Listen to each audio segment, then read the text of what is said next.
Elizabeth, would you hand me one of the current slides? I didn't keep one for myself. No. Elizabeth, over here.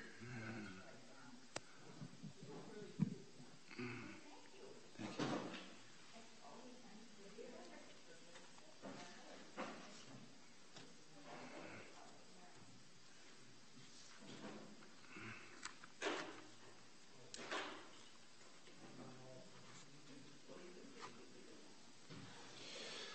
Well, let's go ahead and get started, and we'll let people join us as we continue. How's everybody tonight? You'll notice we're in a different configuration because this is designed to encourage more participation on your part. We've gone through a 3-week slog to start out with an overview of what we're trying to do, sort of big picture and big questions, and looking at how we talk about such things. And we started out in that overview by talking about contrasting worldviews and how these sorts of arguments become arguments where people argue past each other. And then we went on from there and talked about, good evening, Jim. We talked about how methodology is involved. How do we know whether we're asking the right questions? How do we look at different ways to do that? And we started looking at the pre-Socratic philosophers. Now, pre-Socratic obviously means before Socrates, so we're talking a long time ago, like 5 centuries before Christ. And we started out and we first of all said, well, we've already talked about a couple worldviews. What do we mean now in terms of these pre-Socratics? Well, what are the problems they're dealing with? Well, one is the phenomenon or thing, the essence of it, whether it's permanent or subject to change. And we talked about Heraclitus and Parmenides as contrasting schools of thought there. Then we talked about the basis of all being and talked about Thales of Miletus and Pythagoras, and as these as examples of the beginnings of the difference between inductive reasoning and deductive reasoning. And so where we got last week was to talk in more depth about inductive reasoning and deductive reasoning. Now, if you recall, we used some examples in each case, and we saw in each case that things tended to meet at some point, right? When we looked at inductive reasoning, for example, we used an example of how to show that a drug would be approved. We used acetaminophen as an example, and talked about how science is based on probabilities, probable conclusions, and what we called epistemic uncertainty, that something is more or less probable, but we can never make a statement that is certain. And that's where we get the primary conflict between, or what people think is a conflict between faith and science or faith and reason. That faith is characterized generally in terms of dogmatic statements, in other words, statements that involve particular certainty, and science is stated in terms of probabilities, no matter how many data we gather, right? We're seeing in our current political environment, and these are not current. I've passed 15 copies around. We've seen in our current political environment, without going off on a political tangent here, but on the one hand, we have people that say, I need evidence that proves or disproves this allegation. And we see other people that say, I just believe whoever has testified here, on either side of the issue that is the great issue of the day. So where we are in the country right now is there is this idea that there's some things where there's just a will to believe, And we get dogmatic statements from people who want certainty. And then on the other hand, we have people who say, I need more evidence, I need more evidence, I need more evidence. Now, some of this might be sort of a Myers-Briggs test, right? You know, whether you're an INTJ or an ESFP or something like that. It's a question of, do you ever have enough evidence to make a certain decision? Under inductive reasoning, you are always going to get to a point where there are certain probabilities. These are not current slides. Okay. Yeah. And you're always going to get to the point where you have to then make a deduction on the basis of the highest probability you've reached, right? Deductive reasoning, as we talked about, involved statements from that involve logical conclusions, right?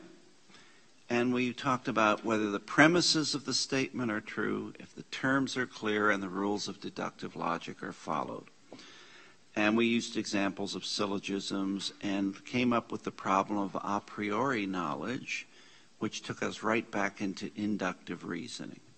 And we talked about how deductive arguments are evaluated for validity and soundness. Threw a lot of technical jargon at you. We talked a lot about how arguments work.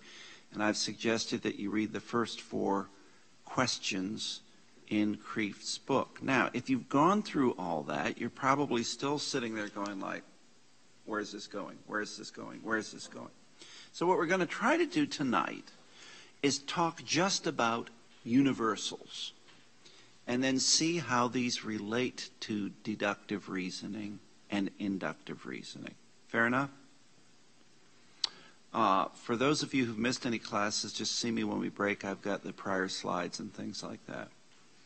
And I can point out some howlers on prior slides. So anybody, before we begin, I mean, you've been reading, you've been through a couple classes now. Reactions so far, questions, things that are having you scratch your head, things that are having you say, where's this going? Mary Ann.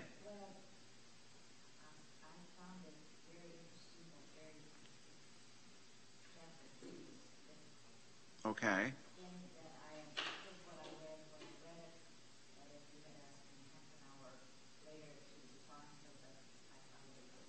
Okay.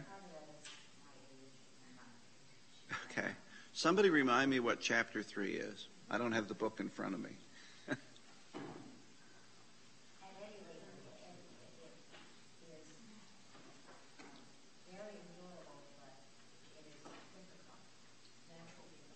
Natural theology, okay. Okay, well, let's talk about natural theology for a minute. What Kreeft is talking about is 2 things. If you recall in the first class, we talked about the difference between general revelation and special revelation, just in terms of theology, not philosophy. And so some people would refer to natural philosophy, natural theology. This would be saying in general revelation, that since we are beings that have cognition and we can reason, that we can observe some things and draw conclusions from what we observe. This really kind of goes down the pathway of inductive reasoning eventually. In a specifically church context, theistic context, the way general revelation would work would be to say, well, since we've been created with brains and can observe creation, we can say, oh, there's some order to creation that points to the existence of a creator. But anybody in arguing natural theology in a Christian perspective would say, that gets you this far. And that this far is special revelation. In other words, we can perhaps say that there's an order to creation and perhaps say that it points toward the existence of a creator, but that's all we can ever know. And that to know anything, if we use a specifically Christian context, to know anything about God, we have to rely on what God has chosen to reveal to us about himself and his will. And that he's chosen to reveal himself, for example, in Scripture. or he's chosen to reveal himself in the ecumenical councils of the church where we got the creed or something like that, or other councils. And we get all kinds of fights in Christian churches and between Christian churches as to whether that kind of revelation has or is happening. So if you were to drive within the last year and a half around Sheboygan, you would have gone by, I think it's First Congregational on the Upper East Side, and in the context of debates over marriage, there was a banner up there, a rainbow banner that said, "God is still speaking." And that was specifically designed to argue with people who were saying, here's what the Bible says, and since Jesus didn't say that in here, it's not him. So we get all these arguments over what revelation is, and this has separated a lot of churches. But the idea behind natural theology is that there's some things that we can observe, and there's some things that we can sit there and say, what conclusions can I draw from this? And then we get looped right into deductive reasoning that starts saying, well, let's go back to deductive reasoning. We say, okay, from last week, if all the premises are true, the terms are clear, and the rules of deductive logic are followed, then the conclusion reached is necessarily true. So where are we going to argue in deductive reasoning when it comes to faith? We're going to argue whether the premises are true. We're going to argue whether the terms are clear. We can't much argue about the rules of logic, but we will argue a lot about that. So I've used the example of a syllogism here, narrowing an argument down. The famous one, all men are mortal, first premise. Socrates is a man, second premise. The question would become, well, campers have attacked the idea of a syllogism as they say it assumes certain prior knowledge, a priori knowledge. And so they say, how can we know things in various premises? And they say the way this becomes an infinite regression. In other words, the premise can only be true if it's based on a true premise, that all men are mortal, and that all are, that there's this thing like mortality, and you have to keep going in an infinite regress. Now, Aristotle's answer to infinite regress is to say, we stop here at common knowledge. And so we actually do know that all men are mortal in this world. And that therefore, we can say, we've tested this premise, it's true, and we will use that to build the next premise. What you just noticed, though, is the way Aristotle stops infinite regression is by using inductive reasoning. What can we observe? What do we have common experience of? That all men are mortal.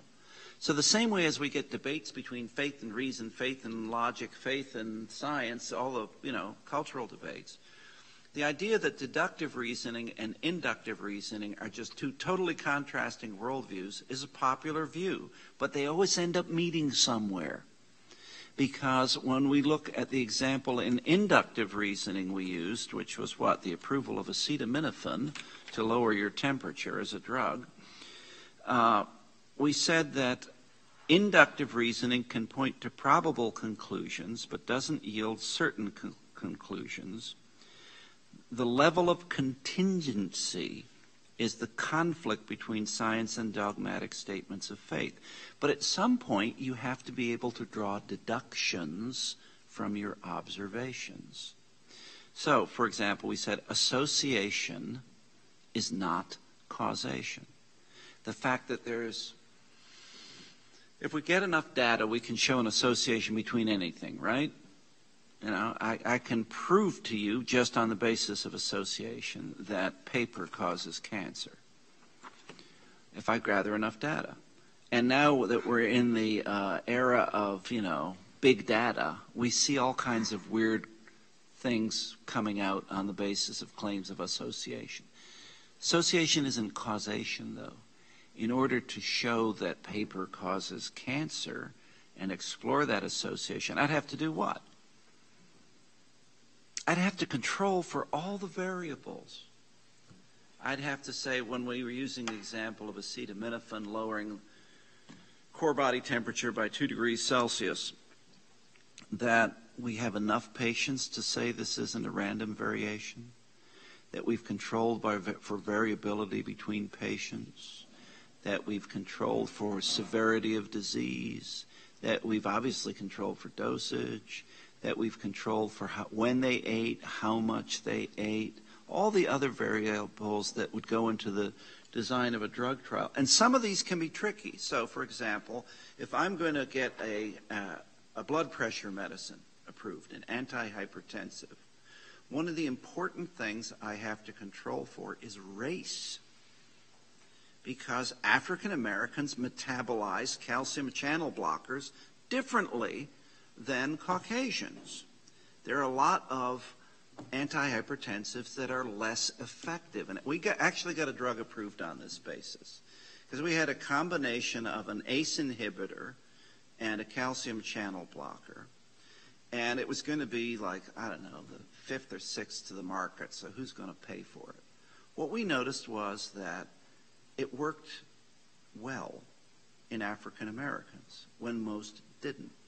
So I was like, oh, let's do 3 trials just in African Americans, show that we can make a difference in that 15% of the population, and you've got a drug that's commercially viable.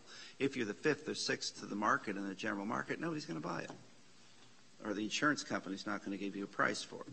So sometimes you can look through the data and say, here's something that looks beyond association, and then you start testing it. So again, we're seeing deductive reasoning and inductive reasoning meet at some point.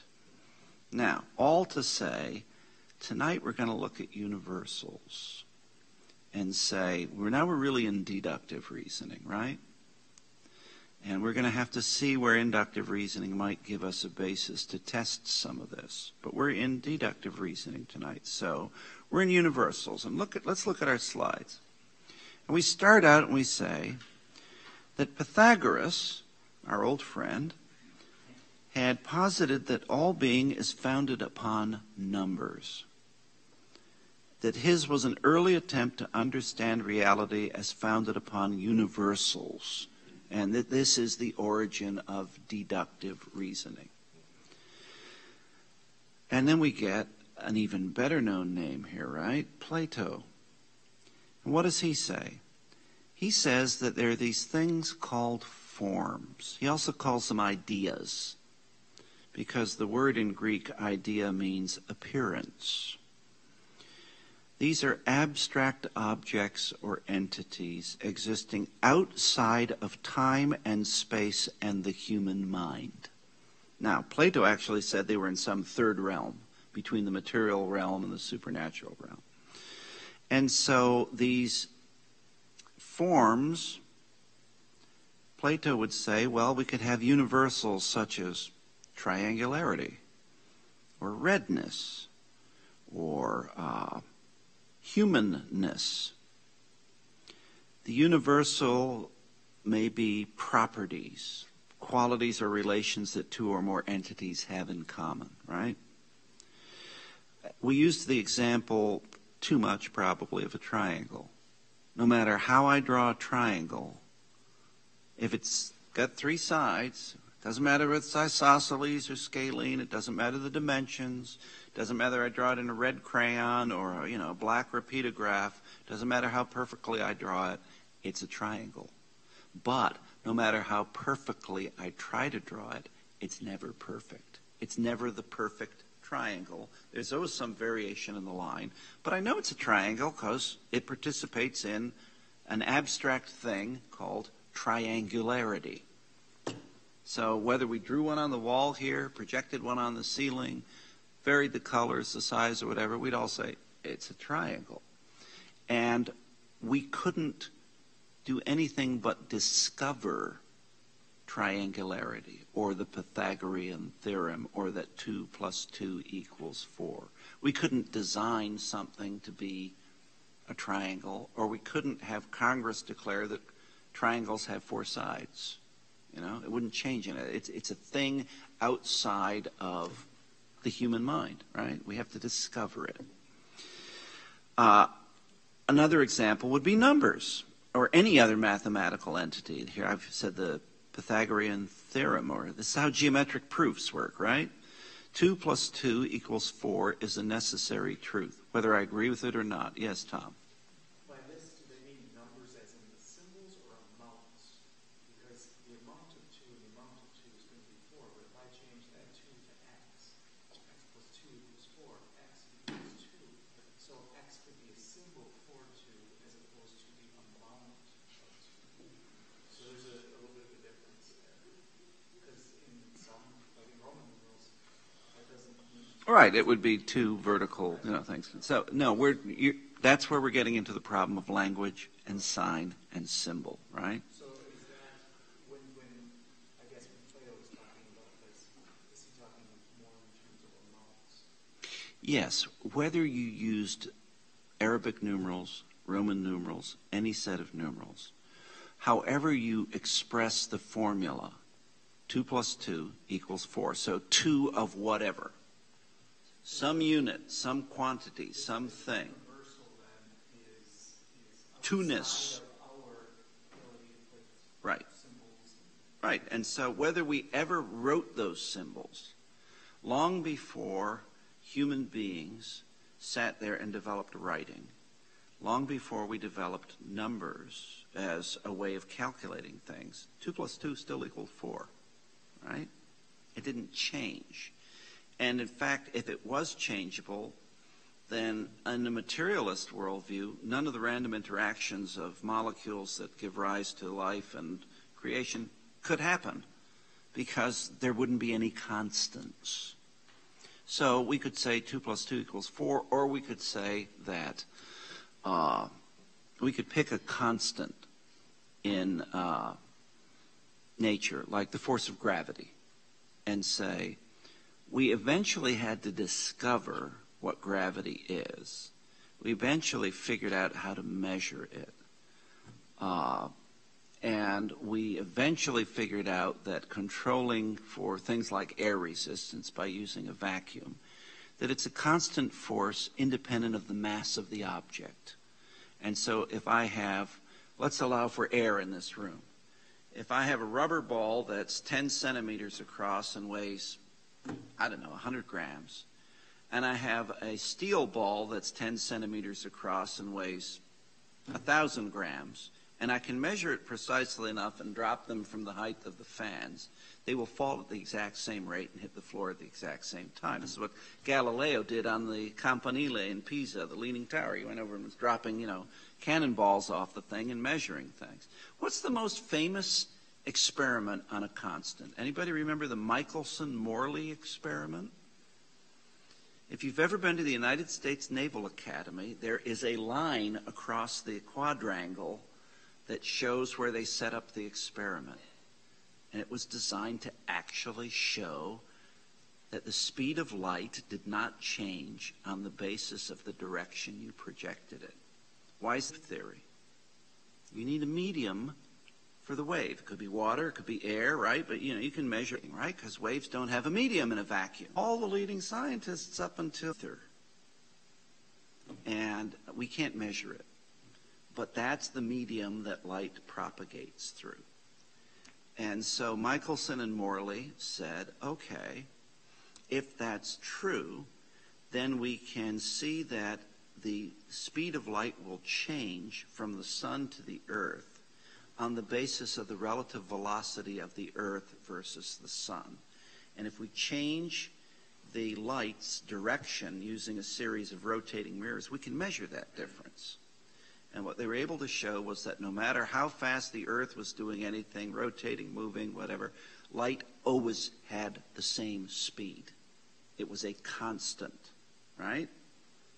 299,928.6 kilometers per second, right? Or 186,000 miles per second. And it doesn't matter where in the universe you measure it, and it doesn't matter in what medium you measure it, right? You can slow light down in a medium by putting filters in there, right? Other than that, it's a constant. So these experiments are designed to say there are such things as constants, but we had to discover what they are. Somebody had to be able to measure the speed of light at some point. Somebody had to be able to say it's a constant that doesn't vary, gravity. There are about 6 constants in the universe that if you varied them by anything like 0.000%, the universe wouldn't exist. They're called the 6 cosmological constants. Google it. And here's the problem with the math on that. If you allow for the known universe and look at the number of particles in the known universe, all the atoms, all the quarks, and look at the degree of variability in those constants, and do the math on the statistics to say, what is the probability of the universe as we know it coming about on the basis of random interactions? There's not enough math. There are not enough particles in the known universe to allow for that random process. And so some people would argue that those 6 constants show that there has to be a creator. Some people would make different arguments. But once you start looking at constants, you start saying, are these universals? How do we measure that? Now, we talked about a third kind of constant, propositions. This sounds like we're cheating, doesn't it? Is a proposition a statement I make? Well, that could be true or false, right? That's how I'm going to trick you. But what was the example we used? We said that these are statements about the world that are either universally true or false. Statements of reality about things, such as snow is white. Doesn't matter what language I use. Schnee ist weiß. Yeah. Where does the white go when snow melts? The crystalline structure of the water has changed and refracts light at a different wavelength. I had an uncle when I was a little kid who claimed that I had an uncle when I was a little kid who claimed that there were that all the dirty snow at the side of the highways was caused by a particular kind of bird running around. And when I was 3 or 4, I was always looking for those birds. Why were they such a problem? But he made up stuff all the time. Now, notice what we said about a proposition, though. A proposition becomes a premise in a syllogism. So we have to test its truth. Snow is white. We can argue about what white is. We can use different words. We can, how many words are there for snow in the Inuit language? 43. 43 different terms for snow in Inuit, right? And if we pay attention, we could all, come up with a number of different kinds of snow. But whatever we define snow to be, and whatever we define white to be, we'll say, no matter what language you're using, we're talking about the same phenomenon. It either is or it isn't. It's either snow or it's not. It's either white or it's not. And so something that's universally true becomes a proposition. If it's falsifiable, then it's not a proposition. And sometimes we have to gather a whole bunch of data to determine that something's falsifiable, right? Or we have to have some certain new insight that is not data-driven. Can you think of an example? Something that's falsifiable, that we accepted for millennia. The world's flat. We're at the center of the universe, right? What's the problem with trying to falsify a geocentric model of the skies? The problem is that you can make the math work in a geocentric model, right? You sit there and you come up with all these, for centuries, you get this elaborate math from Ptolemy on down through Leibniz talking about epicycles, right? And here's how this star moves here. And so you construct a worldview that says here's the earth, and then there are these spheres rotating around us. And there's the sphere of the fixed stars that don't move. And there's the sphere of the planets and the sphere of the moon. And you say how they move together. And it all works. It's a frame of reference problem. Once you change it to a heliocentric model and say it's the sun, well, the math gets simpler. But it doesn't change your observation as to when the sun's coming up or when the equinox is going to be or what's the angle of the sun on the 7th of July. The math all works. You have to change your frame of reference sometimes and go outside of the world maybe to see something that you didn't notice before. Or if we use social examples, we can come up with, gazillion. Women shouldn't have the vote, right? Why? What was the basis for women not having the vote? Well, they have a different brain, right? And it's more subject to, variability on the basis of vapors and things of that sort. And hey, in our lifetime was when women got the vote in Switzerland. We think of the Swiss as this, sophisticated, European country, banking center. When did women get the vote in Switzerland? 1984. Hey, us menfolk will take care of it, right? Don't you worry your pretty little head about that. Us menfolk will take care of it. Now think of racism. Think of the idea of white supremacy. What's that based on? Is it based on enough data? You might get a serious argument there, right? But you've got people arguing for centuries that they had data to prove this. That becomes a falsifiable hypothesis that has been falsified, at least to most people's satisfaction.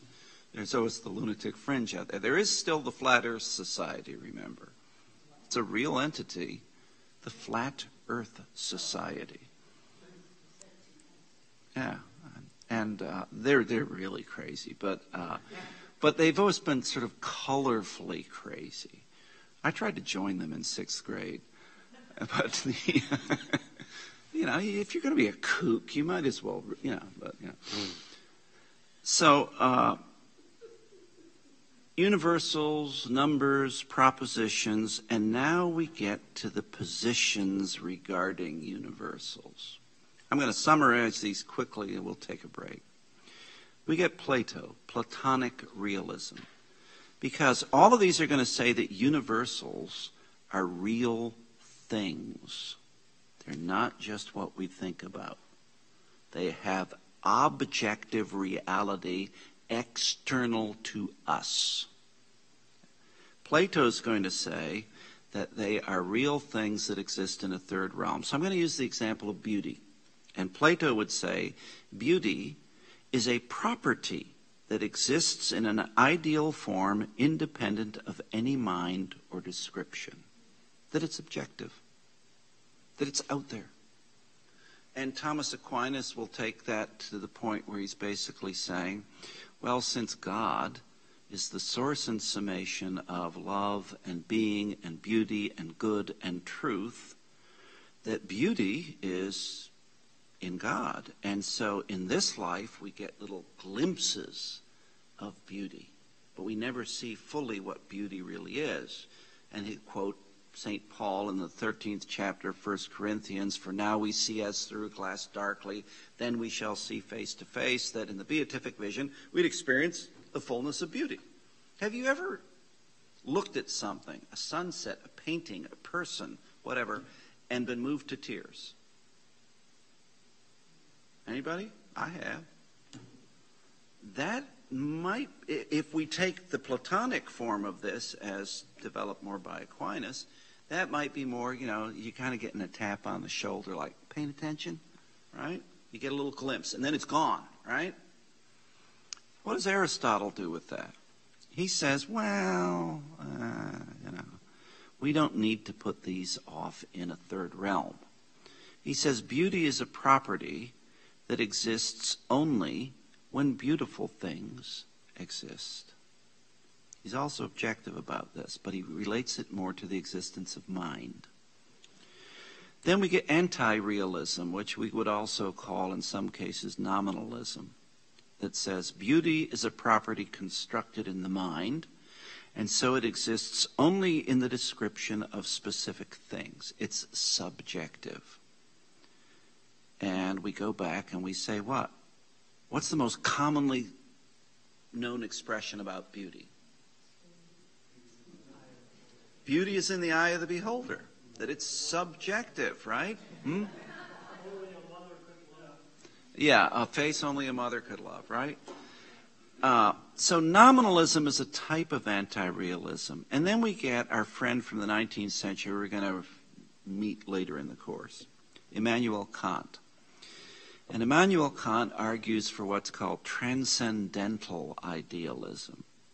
Universals are real only as ideas within the minds of rational beings, as fundamental categories of pure reason.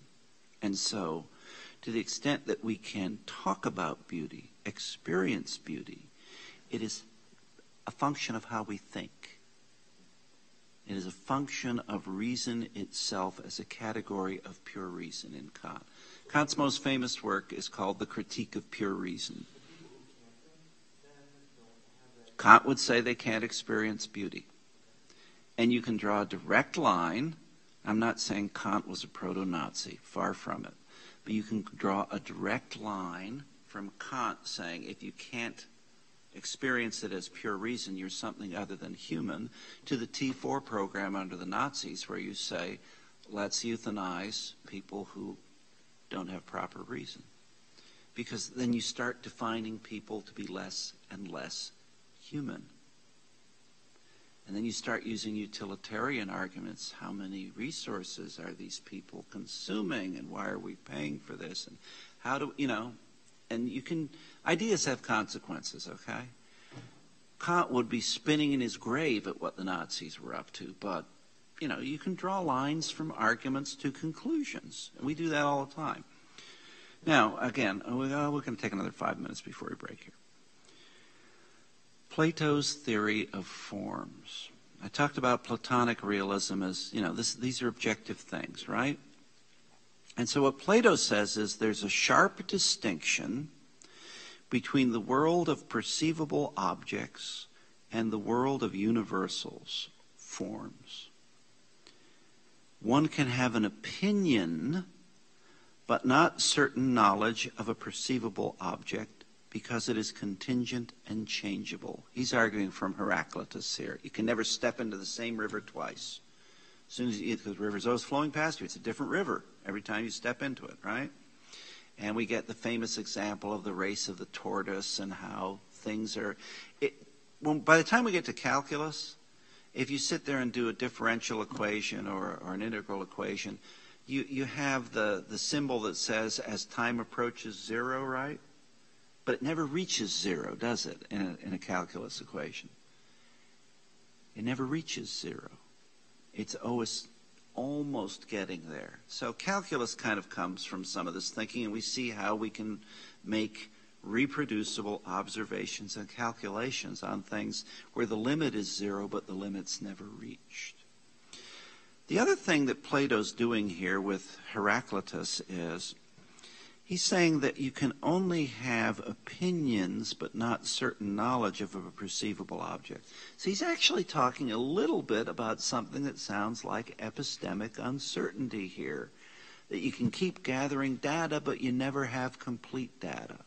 What he says you can have complete knowledge of is the form or the idea because it is real and does not change. So here we're back with Parmenides, that the only thing permanent is permanence, not change.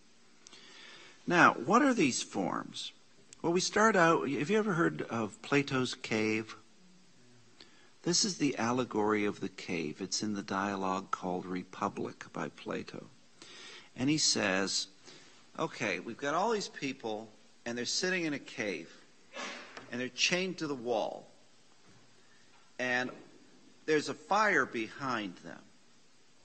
And all they can see is what's projected onto the wall as the shadows of what's behind them, that they're chained and they can't turn around and see. that they can just get, shadows of things and they draw their conclusions about what reality is on the basis of what they can observe. Because they can't see the real thing. And that's us. That all we can see is the shadows of things. That the real things are outside of our perception. And so we're always in the cave and trying to figure out what's real. And that the world of forms is real. Sunlight, for example, he says. But that the sensible world, how we perceive the sunlight, is imperfectly or partially real, because what we're really seeing is shadows. Now, you can see where this is going to go in theology, right? You can see where Aquinas is going to have fun with this. But let's talk about the cave. Let's talk about reality. Let's talk about perception. Are we all living in the movie The Matrix? That we're really just, heat pods generating energy for some, mathematical being that projects all this reality into us through a tube. And I think I'm sitting in a room talking to all of you and I perceive all this. Right? I took the blue pill instead of the red pill. How would I know, right? So how do we test reality becomes part of the problem. Right? How would we they made a series of 3 or 4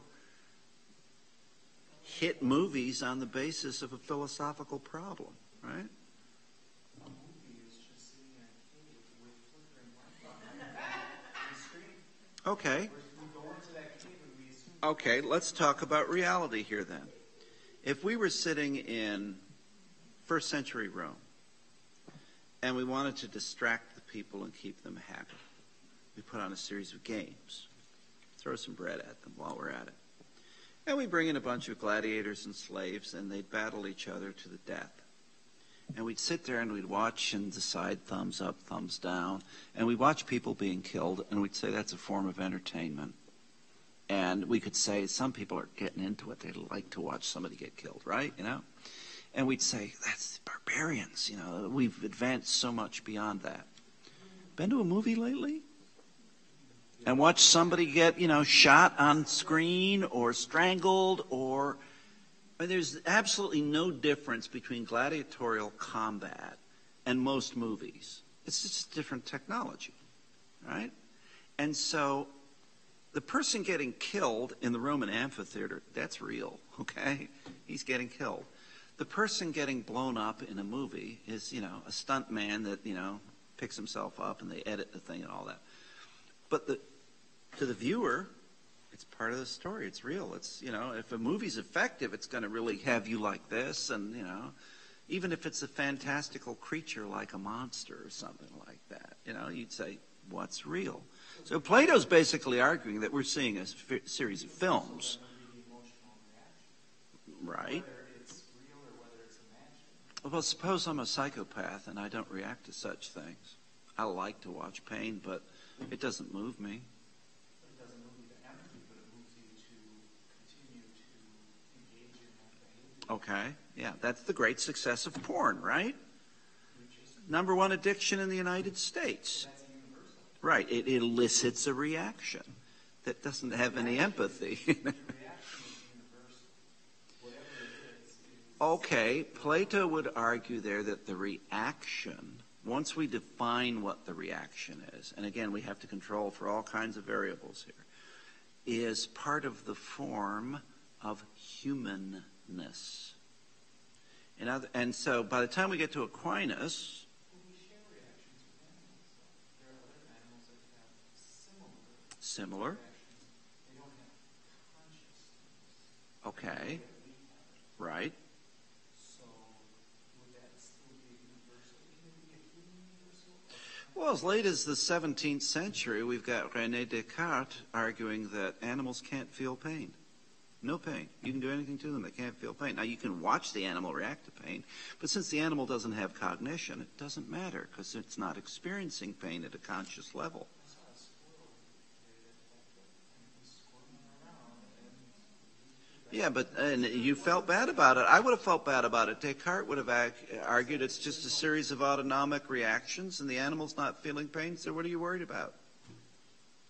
You know, what? Yeah, you're not an animal. He bases all theories of being on cognition. And most of our modern philosophy follows him. But it's not cognition when you're reacting to somebody it's emotional. It's what we call gut wrenching. Like you can look at it and you can feel that and you can mirror that and you can Okay. So say I'm an evolutionary biologist. I'm going to say what you're talking about is a limbic reaction in the limbic part of the brain. And that what you're reacting to when you see somebody else being attacked. Let's use that example. Somebody else is being attacked. They're a stranger to you. It's not your child. It's not your wife. It's a stranger. And you're reacting like this. And it could be fight or flight. It could be anger. It could be I need to rescue them, whatever. They would say, well, okay, your hypothalamus has just flooded your body with, particular chemical compounds. And this is an evolutionary adaptation to prime you for fight or flight, to decide how you are going to react to this. And so as cognitive beings, we then explain it using emotional terms and saying it's human empathy, but really it's just biology. Well, we explain it after the fact because we know that reaction hits us before we realize what it is. What you just said was what we talked about last week, that we have to beware in inductive reasoning of harking. What do we say harking was? Hypothesis after result. We explain it after we experience it. This happens all the time in things that we take for granted. In fact, it's kind of common sense. Most common sense is harking.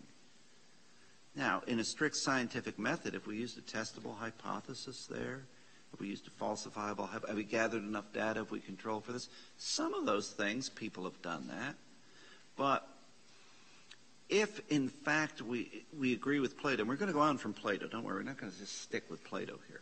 If we agree with Plato that the only thing we can have certain knowledge of is what's really real, and that's kind of outside this world, and we only get shadows of it, and that in this world we can only have opinions about things because we can never have certain knowledge because we can never have enough data, then we start wondering about reality. This is why Plato and Aristotle are going to argue from pure deductive logic that it is a necessary conclusion that an immortal soul exists. Because they posit that you have to be able to have this knowledge, and you can't have it in this world. And you can see where Christian theology is going to go with that, right? Let's take a break, and we're going to come back and look at, we actually got 3 slides tonight, so we're going to look at how Aristotle tries to solve the problem of saying there is no third realm. There is no third realm of just, well, it's out there somewhere, and it's not in time, and it's not in space, but there are these forms, and this is a table only to the extent that it participates in the universal form of tableness, and we can argue about what tableness is, but if it's not in part of tableness, do tables have 3 legs or 2 legs or 4 legs? Well, we have 3 legs and 4 legs, right? They're going to establish a plane.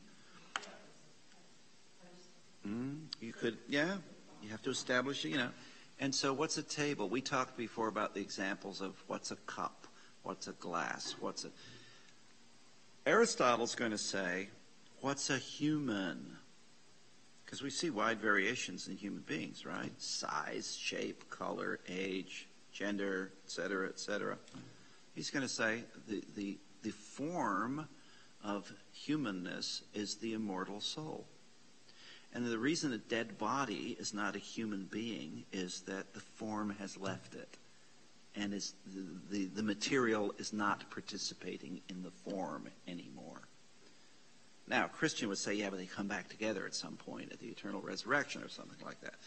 The forms are going to be really important in the arguments we're going to get into. We're still in the definitional phase here. We're not in the argument phase yet, right? We're still making definitions. Soon you're going to be arguing more. But we'll take a break.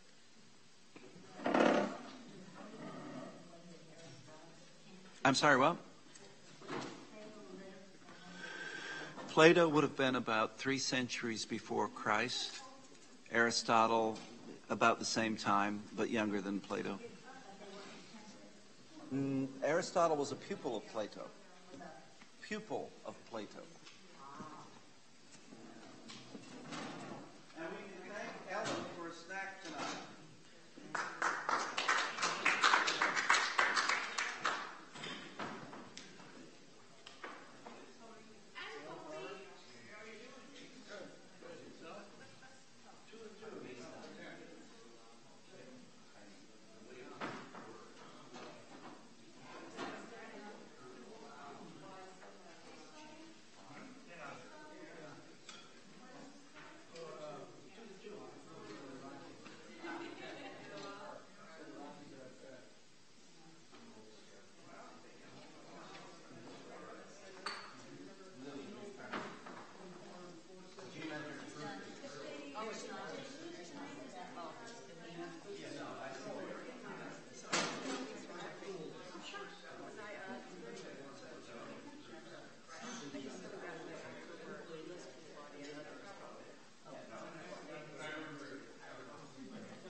Okay, fasten your seatbelts because we're accelerating.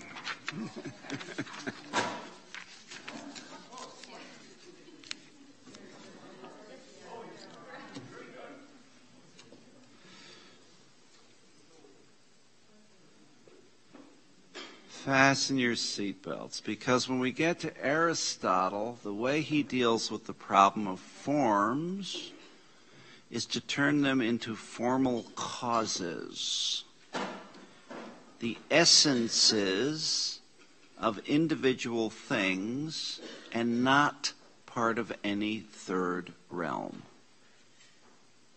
You're dealing with real things here. So, in Aristotle's Physics, he says, we do not have knowledge of a thing until we have grasped its why, that is to say, its cause. And so he says, here's how causation works. You have to have four things. Material cause. What is the thing made out of? Right? It's not an idea, right? So I'm going to use the example of a table throughout here. This table is made of wood. Not the one I'm leaning on right now, but I'll just use an abstract table, right? This table is made of wood. The material cause of the table is wood.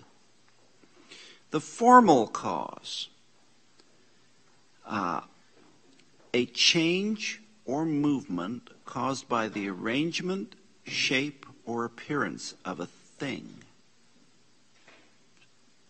Aristotle defines physics in terms of change. And so, if the material cause of the table is wood, the formal cause is this table has a design having four legs. Oneness and manyness can be independent of material cause. And so, what Plato would call a form would be, if we said tables, 1, 2, 3, 4, 5, 6, 7, there's 7 tables in here. And they all participate in the formal cause of tableness. It doesn't matter whether you have 1 table or 7 tables or 7 million tables. The formal cause is independent of quantity or of individual unity. And then we get to the efficient cause. Something apart from the thing in question which brings about the change, the agent of the change. This table was made by a carpenter. Didn't make itself, right? Aristotle would argue that everything has to have an efficient cause. In fact, it has to have all 4 of these causes, right?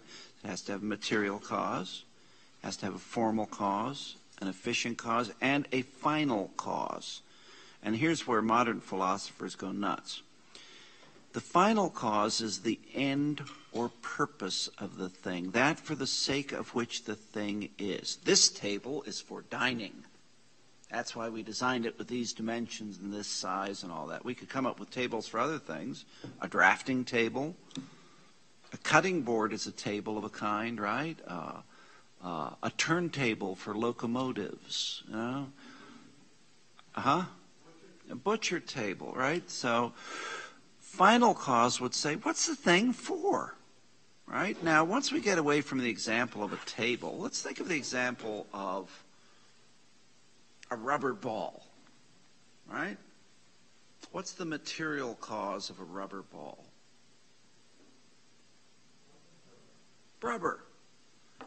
And it can change, right? I can melt a rubber ball, and if I change the material cause in ways that affect the formal cause by melting it, it's not a ball anymore. It's a pool of rubber. It stinks. What's the formal cause of a rubber ball? It's spherical. It has a certain thickness. It has, before I melted it, it might have air pressure in it, The efficient cause, somebody made it.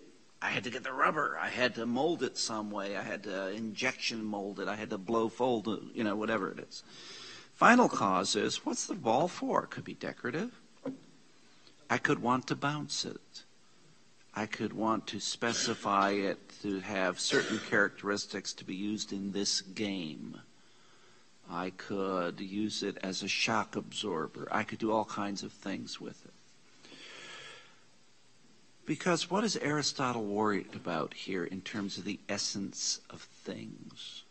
The difference between actuality and potentiality.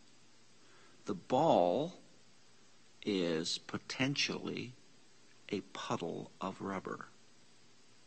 It is actually a ball.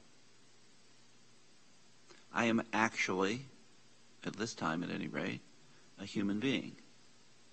At some point, the way you see Carl right now will change radically, and he won't be a human being. Right? Unless you say with Aquinas, well, really the humanness is the immortal soul, and that doesn't go away, so you'll still be Carl, right? But to the extent, or for the, till kingdom come or whatever, that you don't have a body, you're not a human being possessed of these four material causes. So your material cause is gone. It's dust or, worm food or ash or, something like that. No potential can actualize itself. Actuality always takes priority over potentiality. A table can be reduced to sawdust or ashes.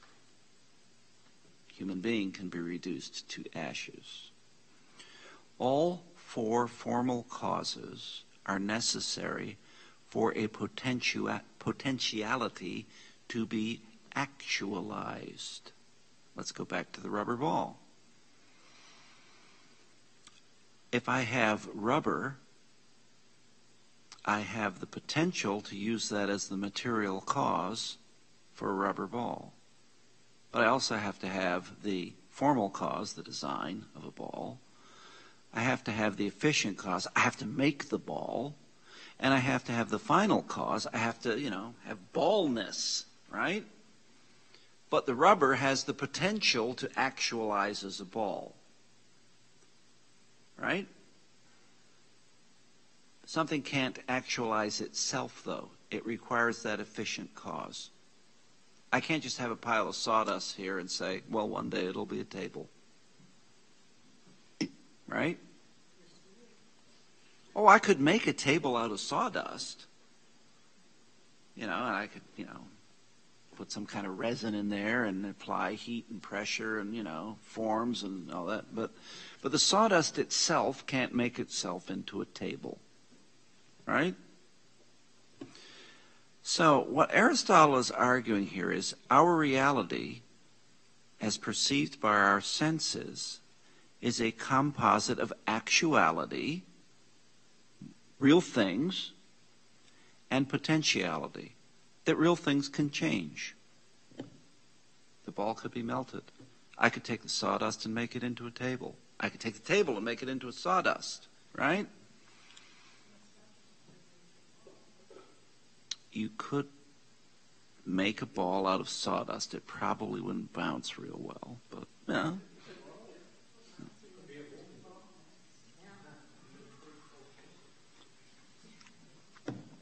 What? I'm sorry? Yeah, you could, what do we call it? MDF? A lot of furniture is made out of MDF, which is what? Sawdust. It's been turned into something with pressure and resin and heat, and you don't want to pay the same as you did for real wood, but it could be sawdust. Now, think about the economics of that. You have to apply heat. You have to have a form. You have to have pressure. You have to have a bunch of sawdust. You say the sawdust is waste from some other process, so you're getting it dirt cheap. But all of the energy and manufacturing that goes into making it into an MDF board, you'd sit there and you'd say, why not just use wood? Which is going to be stronger, right? What would the answer to that be? Why not just use wood? It's gotten too expensive. It's gotten too scarce. Nobody would have thought of MDF 100 years ago. You should go out and cut down more trees. Now we say, well, we'd like to keep the trees around, and here's how much it costs to harvest trees and all that. So eventually it becomes cost effective to make MDF using a lot of heat and a lot of energy, and so. But those are all efficient causes. The sawdust can't actualize itself. And to turn it into a table, we've got to have a formal cause too, a designer.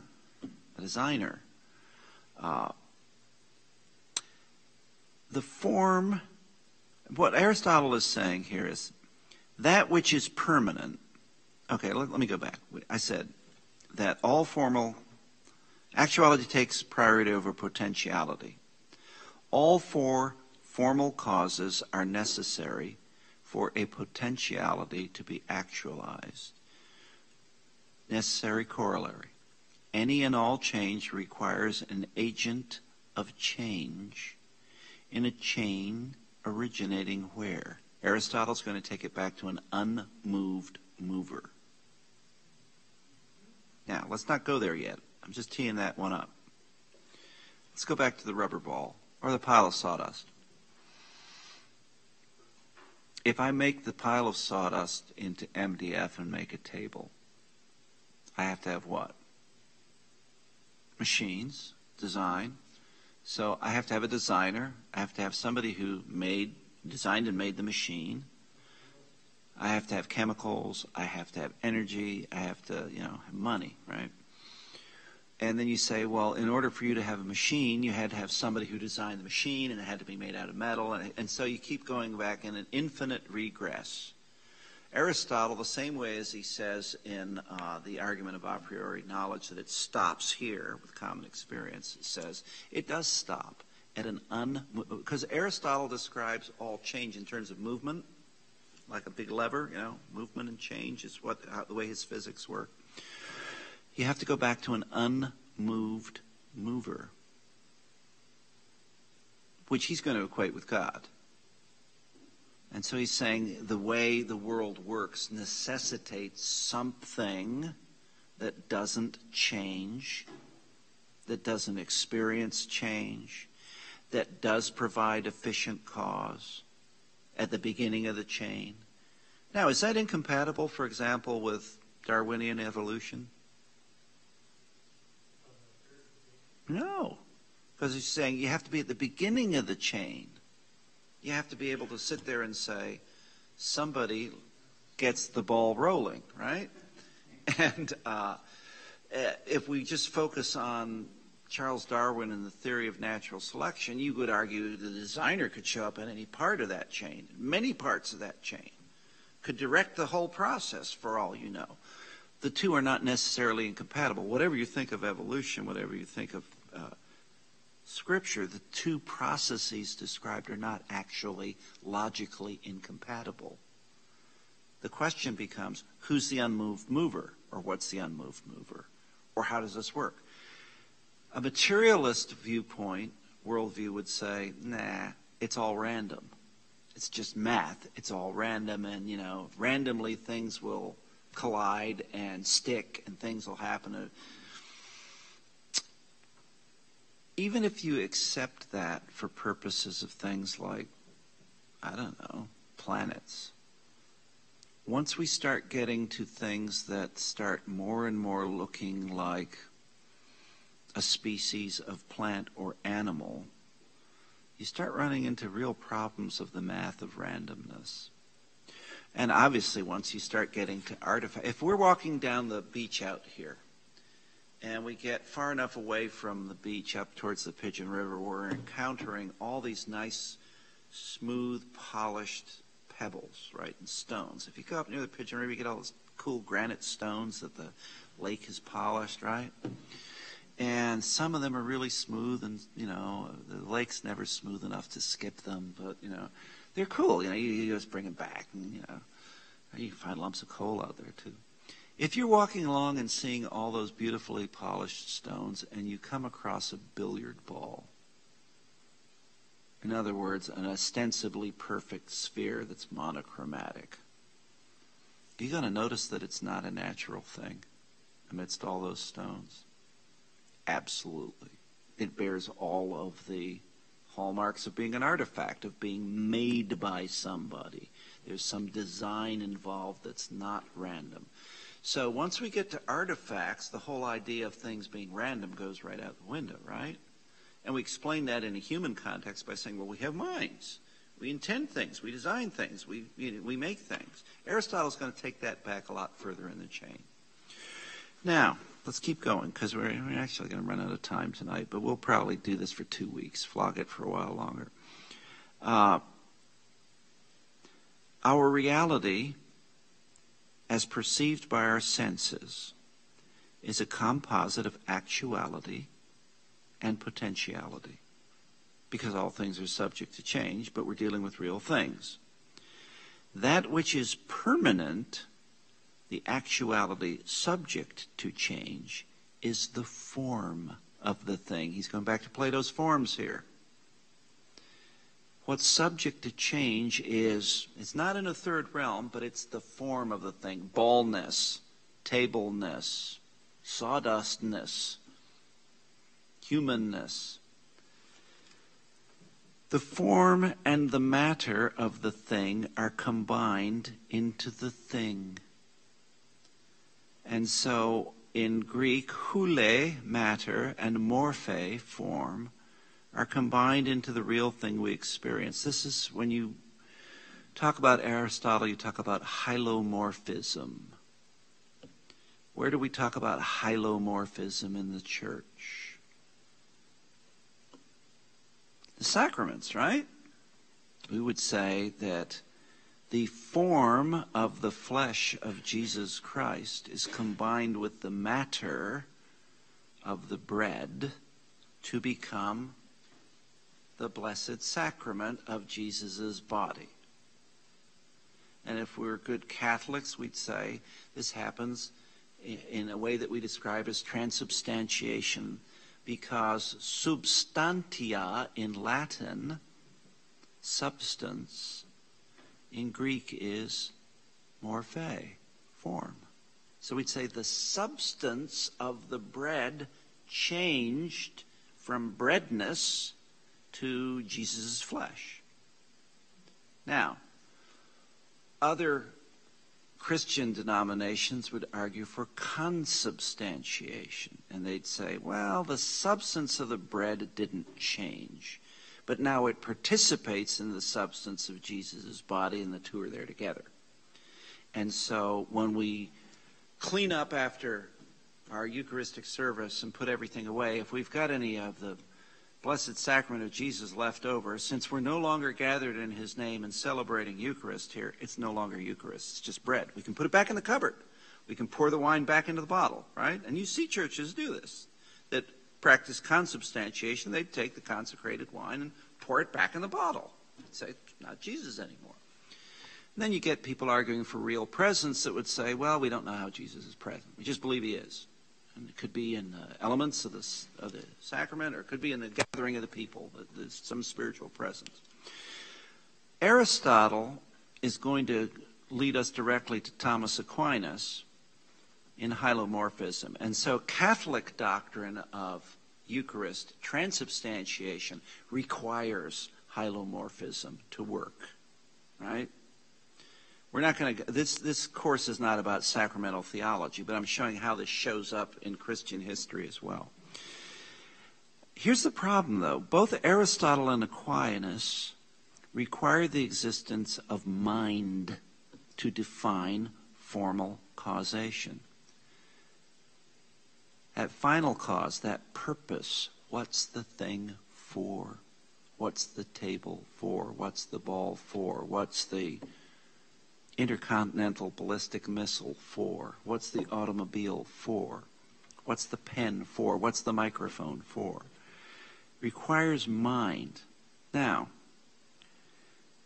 as I said, Plato would assign forms to a third realm outside of matter and time. Aristotle and Aquinas point to or argue for evidence of a designer who imparts purpose in design.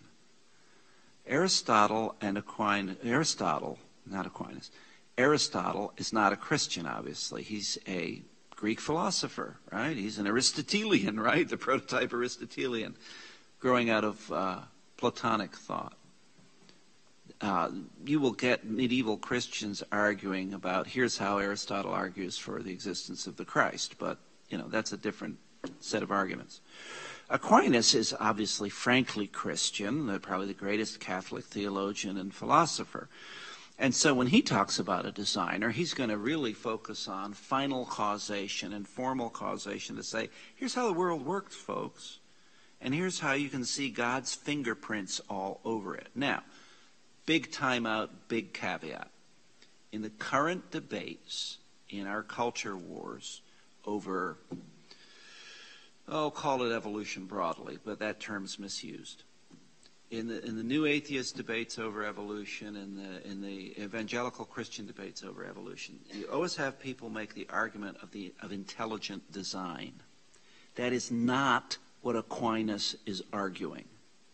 We'll get to intelligent design much later in the course and actually show how intelligent design does not follow the rules of logic.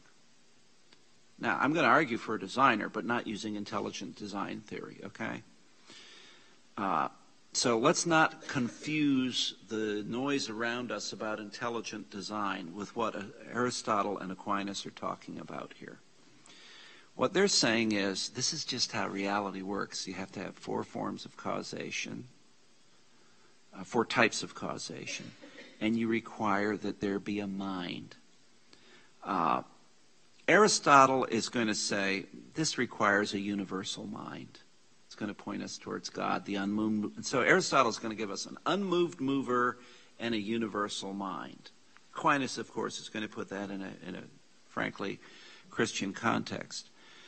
In Plato, what is real is non-material. Aristotle and Aquinas combine this reality in this realm in the phenomenon of mind, whether it's a human mind or God's mind. Now, we're going to run out of time here. I want you to turn over to the 3rd slide. And we're just going to summarize some arguments about realism. All we've been talking about so far when we talk about forms, formal causations or formal causes, ideas, third realms, anything like that, what we're talking about is realism or idealism as opposed to nominalism or anti-realism. Quick review. What was nominalism? Things are just what we call them. Only substances like this exist and you give it a name. Yeah, we just name things, and there is no ultimate realm of reality. The shadows in Plato's cave really are real, and we just call them, whatever they are. There's no, form of anything. Here are a summary of the arguments for realism. We're not going to just leave the rest of the course in realism. We're going to get to nominalism, but we're early on, so we're going to follow the development of thought here. First argument, one over many. Triangularity, redness, humanness are not reducible to any particular triangle, red thing, or human being. If we eliminated somehow all triangles, there were no drawn triangles in the world. Nobody could see a triangle. Triangularity could once again be exemplified. Somebody could draw one. Even independent of the awareness of such a thing in any human mind. If at random, a non-sentient being, an animal, a bird, drew a triangle in the sand, it'd be a triangle, right? Geometry. We've alluded to this already. The perfection of lines, angles, circles, planes was not invented and cannot be changed by us. We discovered these things as objective facts, and they do not depend on our minds. You could wipe out all human beings, and if this table was still in existence, it would still define the surface of it, a 2-dimensional plane. No material thing actually has the perfection of these things, and therefore they do not depend upon the material world. This table is not a perfect plane. I can't draw a perfect triangle. Perfect triangularity is not dependent on my ability or anybody's ability to draw. Mathematics. Mathematical truths are necessary and unalterable, even in the contingency of the human mind and of the material world. Even though most of us don't get math, it doesn't change how math works, right? Numbers are abstractions, not material things or human thoughts. Furthermore, the series of numbers is infinite, despite the possibility of finite limits on human ideas and on material things. Have we defined what those limits are? No, but they're theoretically possible, whereas the series of numbers is infinite. Propositions. Propositions state truths that are necessary. 2 + 2 = 4 is independent of mind. Or they can be contingent. Caesar died on the Ides of March would remain true even if every human mind went out of existence, although that is a contingent truth that had to arise. Another way to think of this argument is that a statement cannot be both true and false.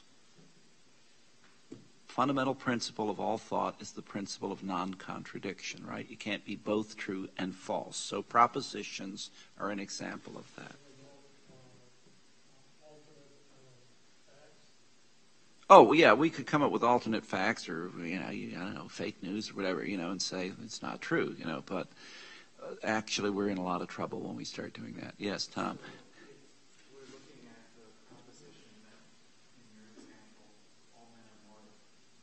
It can't be both true and false. That all men are mortal or all men are immortal. Now, you explained that compliance would take away the soul and things like that, but that's a proposition that pretty much guides religion, that either all men are mortal or all men are not mortal. Right. And so that can't be both true and false, so we can't use that as a proposition in the syllogism of Socrates. I'm not sure I'm following you. Well, a proposition can't be both true and false. Some people argue that that is false, that not all people are mortal. Is that a premise? Well, It is a premise. It is Yeah. a premise, Yeah. but it's a premise that's in the form of a proposition. So if it's logically these propositions cannot be both true and false, then that should not be the example, because you have some people saying that's true and some people saying that's false. Well, I think it would depend a little bit on, again, the scope. Remember we talked about the, let me go back to the terms we used. We talked about, here it is. The premises are true, the terms are clear, and the rules of deductive logic are followed. So, what you're questioning is the question of the truth of the premise. And you're using the example of all men are mortal. In testing the truth of the premise, what we have to do is say, what is our frame of reference? During human life on the planet, do we experience immortality? We experience that everybody dies, right? That it's not optional. Death is not optional. Somebody might die 2 days old. Somebody might die at 114. But death is not optional. Within that frame of reference, we would say all men are mortal. Now, a Christian would say that's not the whole frame of reference. Christian would say, knows he's going to die in this frame of reference and has faith in a frame of reference beyond this on the basis of the testimony of those who've gone before him. But we can't base a logical statement on faith. Like I can't say a bird, I can't say like a reptile can fly because I have faith that it will fly because I don't have the right frame of reference. So, again. But the syllogism of Socrates is for this world. The scope of the syllogism is all men are mortal, Socrates is a man, therefore Socrates is mortal. If you say all men are not mortal, that all men are immortal, and some are going to experience resurrection to eternal blessing and some to eternal damnation, then you'd say all men are immortal, Socrates is immortal, Socrates is a man, but now you have to be able to prove that all men are immortal, and that Socrates is immortal. You've changed the scope of that syllogism. Within the original scope of the experience of human life, all men are mortal, it remains true. It's testable as true that way in common experience. We ultimately go back to the inductive reasoning to say common experiences, nobody's ever met an immortal human being. The disciples testify to Jesus rising from the grave and ascending to heaven. So then if Socrates had been alive at that time, he would say, no, that's a false premise. If he believed the testimony of the disciples. And here's where we get into the problem of knowledge. When we get to epistemology, we're going to get there, right? We base our decisions on both direct and indirect knowledge. I have direct knowledge that this tea is lukewarm and what tea tastes like.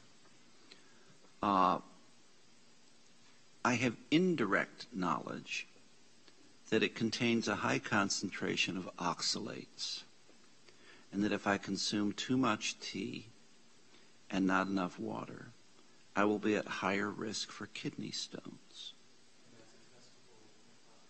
We have enough data to establish that. If you map the epidemiology of kidney stones, you follow the British Empire around the world. And you really do. I've seen these maps, and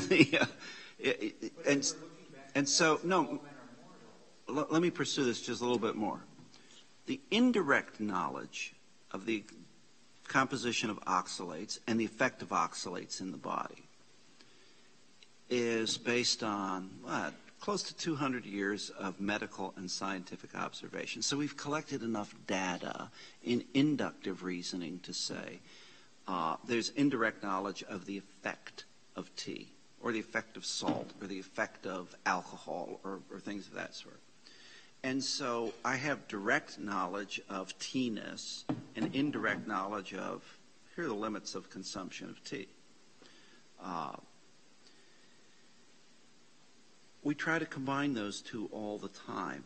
The example you're using of Socrates is mortal, therefore Socrates is a man, all men are mortal, is what is the level of knowledge we have that all men are mortal? How do we test that hypothesis? The knowledge of immortality in this life for any individual is based on indirect knowledge, the testimony of others who witnessed Jesus. That's what Paul writes about. Or who testified to their experience of Jesus. Most of our knowledge in faith is indirect. Most of us do not have direct mystical experiences of God. I'd kind of like one, but, hasn't happened yet. And most of it is based on the testimony of others, which is one of the reasons why in the Episcopal Church, for example, when we make our baptismal vows, one of the vows includes gathering in prayer, the breaking of the bread, and remaining within the teaching of the apostles. We're saying this testimony matters and is reliable. And on the basis of this testimony, we say immortality is real, even though we don't have direct experience of it. Now, at some point, faith is going to enter that equation. But faith is going to be beyond a will to believe. Faith is going to be based first on trust in the person of Christ, having a relationship, trust in the testimony of the apostles and those who've gone before us. Mental assent will be to the propositions of faith, and some of those we can't test in this life. So faith does enter there, but it is not just a will to believe. There's a lot of deductive and inductive reasoning that goes into faith. They're not opposed to logic. They're not opposed to science necessarily, not opposed to the use of data. It's a question how we test things. Where do we define the limits of direct and indirect knowledge? When we get to epistemology in here, we're going to explore that in depth. But to wrap up for tonight, because we're already 4 minutes over, you want to park the idea of the testability of the truth of a proposition. Fair comment. We'll come back to that. Other arguments for realism. Let's just summarize them tonight, and then we'll go on. The argument from science. Scientific laws and classifications necessarily make reference to universals. Whether it's particle physics, whether it's the wavelengths of light, we refer to universals in all things that we say are constants. Science is about the discovery of objective facts that are mind independent. The speed of light is not dependent on what I think its speed is, or how I'd like to slow it down or speed it up. To accept the results of science is to accept the existence of mind-independent universals, such as scientific constants. Otherwise, we're just all smoking something here, right? How about the vicious regress problem? A nominalist would argue that there is no such thing as redness, only what we call red. A fire truck thus resembles a stop sign, resembles a red X, etc. The problem with that argument is that resemblance is itself a universal. Whether it's a fire truck or a stop sign, the extent to which they resemble each other is we can point to something, right? The color, the concept of resemblance is itself a universal. That's not a strong argument. The words are universals to problem. What any person calls red is so in terms of how the word relates to the phenomenon or thing perceived. The word is universal regardless of the language. Red and rojo refer to the same reality. Snow is white, Schnee ist weiß refers to the same reality. So words act like universals, however we define words, unless we do not agree on the meaning of words, in which case we can't communicate. Which takes us to actually argument 9, the argument from the possibility of communication. If concepts exist only in individual minds, communication is impossible. My reality and your reality have to meet somewhere, right? And we have 8 there, the argument from objectivity of concepts of knowledge. Whether you and I are each entertaining the concept of dog or Pythagorean theorem, we are each entertaining one and the same concept with relation to the thing we're conceiving. Dogness. You know, there are lots of different dogs out there, all kinds of shapes, sizes, colors, dispositions, whatever. But when you say dog and I say dog, we're referring to the same thing, even though Fido may look very different. When you say Pythagorean theorem and I say Pythagorean theorem, we can use any kind of language, but the relationship between the sides of a triangle is going to end up being the same thing we're talking about. Incidentally, this showed up recently, the argument from the possibility of communication showed up recently in a hit movie. What's the recent movie with Jodie Foster where the aliens show up and she's the linguist and communicates with them with all those weird symbols they make?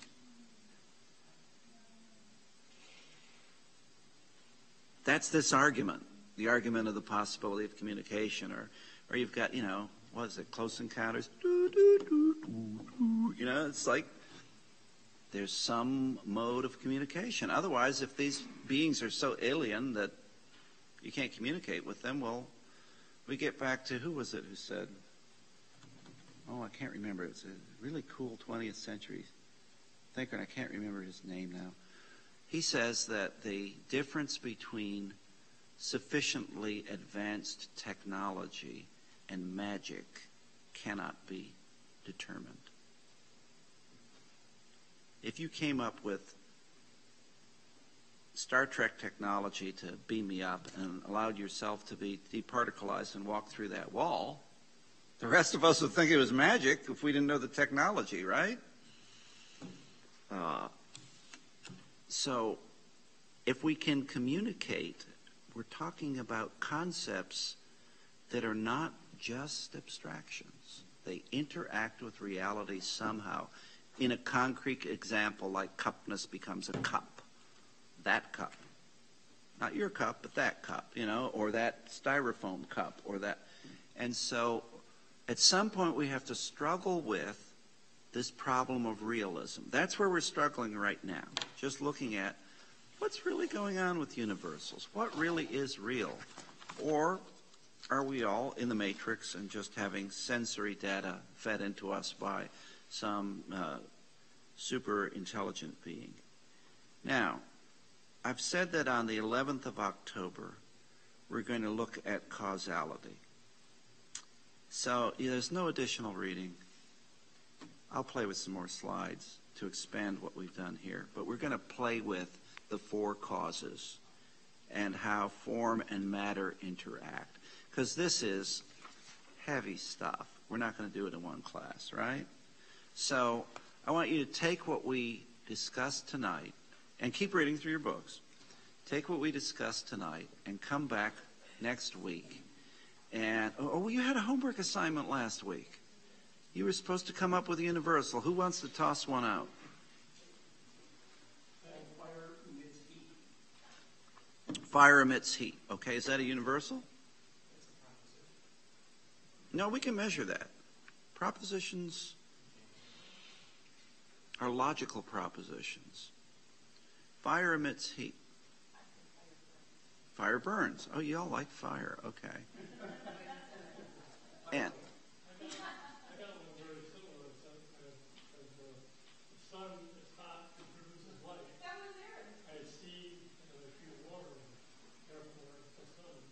y'all are pyros. Okay, how do we explain fire? If we were, what was his name, Josiah Priestley in the 18th century, we would say fire is caused by what? Phlogiston, right? Phlogiston is the substance of fire. Phlogiston. Google it. The substance of fire is released somehow. Now we know that it's rapid oxidization of something, right? And so if you take away the oxygen, fire goes out, right? But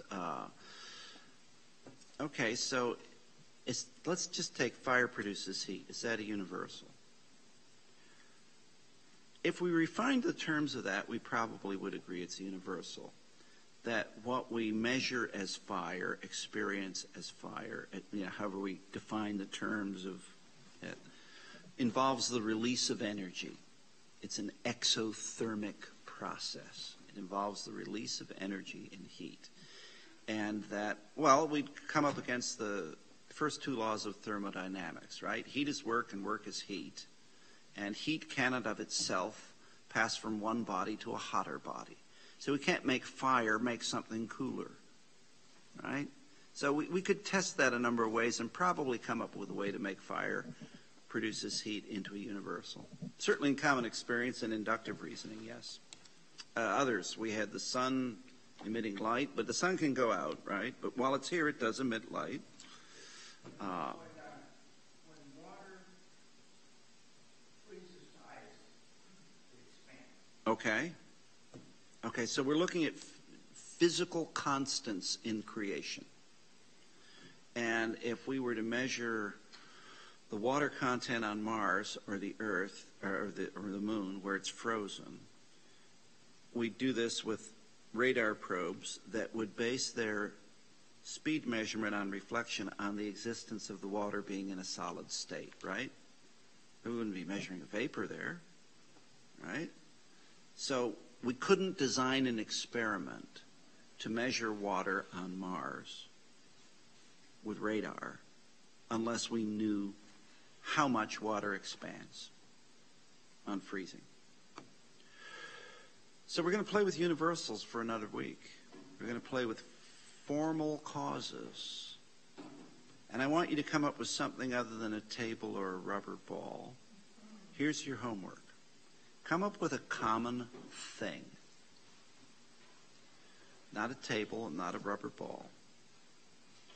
And tell me what the 4 formal causes of that thing are.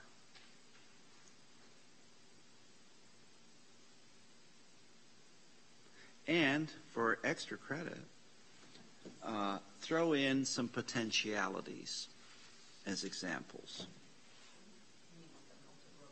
Like a melted rubber ball, right? Huh? Just clear. But you can't use a rubber ball and you can't use a table. And sawdust is right out. Okay? And no African or European swallows either, right? You have to know these things when you're king, right?